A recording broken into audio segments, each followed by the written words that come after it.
ବନ୍ଧୁଗଣ, ମୁଁ ସର୍ବଦା କହେ ନା, ଜୀବନରେ ଏମିତି କାର୍ଯ୍ୟ କର ଲୋକ ତମ ଭଳି ହେବା ପାଇଁ ସ୍ୱପ୍ନ ଦେଖିବେ। ତ ବନ୍ଧୁ, ନିଜକୁ ଯଦି ଅନ୍ୟଠାରୁ କମ୍ ଭାବୁଛ ତ ତାହେଲେ ତମ ପାଇଁ ଗୋଟିଏ ଛୋଟ କାହାଣୀଟିଏ। ବହୁତ ଦିନର ଭ୍ରମଣ ସାରି ଗୌତମ ବୁଦ୍ଧ ମଗଧ ରାଜ୍ୟକୁ ଆସିଲେ। ମଗଧ ରାଜ୍ୟରେ ତାଙ୍କର ଭଲ ଭାବରେ ସେବା ଯତ୍ନ କରାଗଲା। କିଛିଦିନ ମଗଧ ରାଜ୍ୟରେ ରହି ଗୌତମ ବୁଦ୍ଧ ସେହିଠାରୁ ଯିବା ପାଇଁ ବାହାରିଲେ। ସେହି କଥାର ଖବର ପାଇ ମଗଧ ରାଜ୍ୟର ପ୍ରଜାମାନେ ଗୌତମ ବୁଦ୍ଧଙ୍କୁ କିଛି ଉପହାର ଦେଇ ତାଙ୍କର ଆଶୀର୍ବାଦ ନେବା ପାଇଁ ଆସିଲେ। ନିଜ ଶିଷ୍ୟଙ୍କ ସାଥିରେ ବସି ମହାତ୍ମା ବୁଦ୍ଧ ଲୋକଙ୍କ ଉପହାରକୁ ସ୍ୱୀକାର କରୁଥିଲେ। ରାଜା ବିମ୍ବିସାର ତାଙ୍କୁ ବସ୍ତ୍ର, ଧନ, ରତ୍ନ ବହୁତ ଜିନିଷ ଉପହାରରେ ଦେଲେ।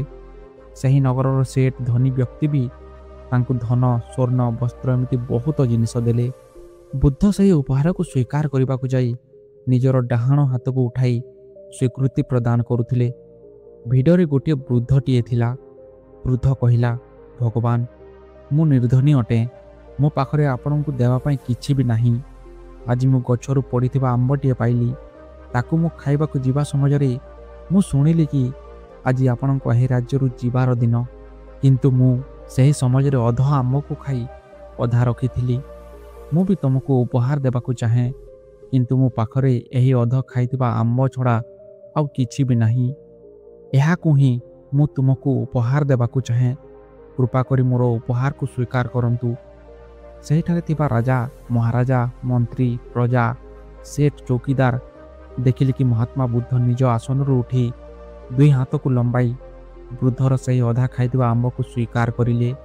ସମ୍ରାଟ ବିମ୍ବିସାର ଚକିତ ହୋଇ ମହାତ୍ମା ବୁଦ୍ଧଙ୍କୁ ପଚାରିଲେ କି, ଭଗବାନ, ବଡ଼ରୁ ବଡ଼ ବହୁତ ମୂଲ୍ୟବାନ ଉପହାର ତ ତମେ ନିଜର ହାତ ଉଠାଇକି ସ୍ୱୀକାର କରିଲ, କିନ୍ତୁ ଏ ବୃଦ୍ଧର ଖାଇଥିବା ଅଧା ଆମ୍ବକୁ ନେବା ପାଇଁ ଆପଣ ନିଜ ଆସନରୁ ଉଠି ଦୁଇ ହାତକୁ ଲମ୍ବାଇ ସମ୍ମାନର ସହିତ ସ୍ୱୀକାର କଲ।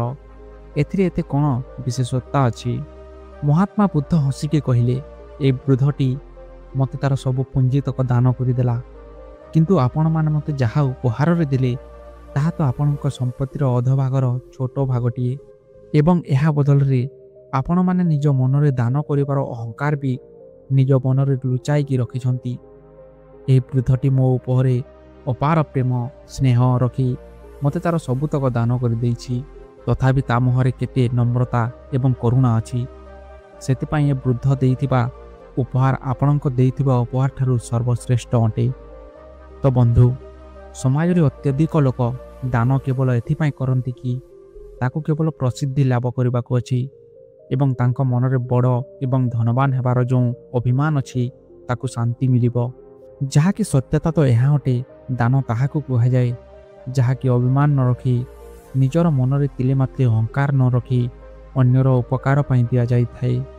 ଯେତେବେଳେ ମଣିଷ ପାଖରେ ଗୋଟିଏ ଜିନିଷର କମି ଥାଏ ଏବଂ ଜରୁରୀ ହେବା ପରେ ସେହି ମଣିଷ ସେହି କମିଥିବା ଜିନିଷକୁ ମଧ୍ୟ ଅନ୍ୟର ଉପକାର ପାଇଁ ଦାନ କରିଥାଏ, ତେବେ ସେହି ଦାନର ମୂଲ୍ୟ ଅଧିକ ଗୁଣା ପଡ଼ିଯାଏ।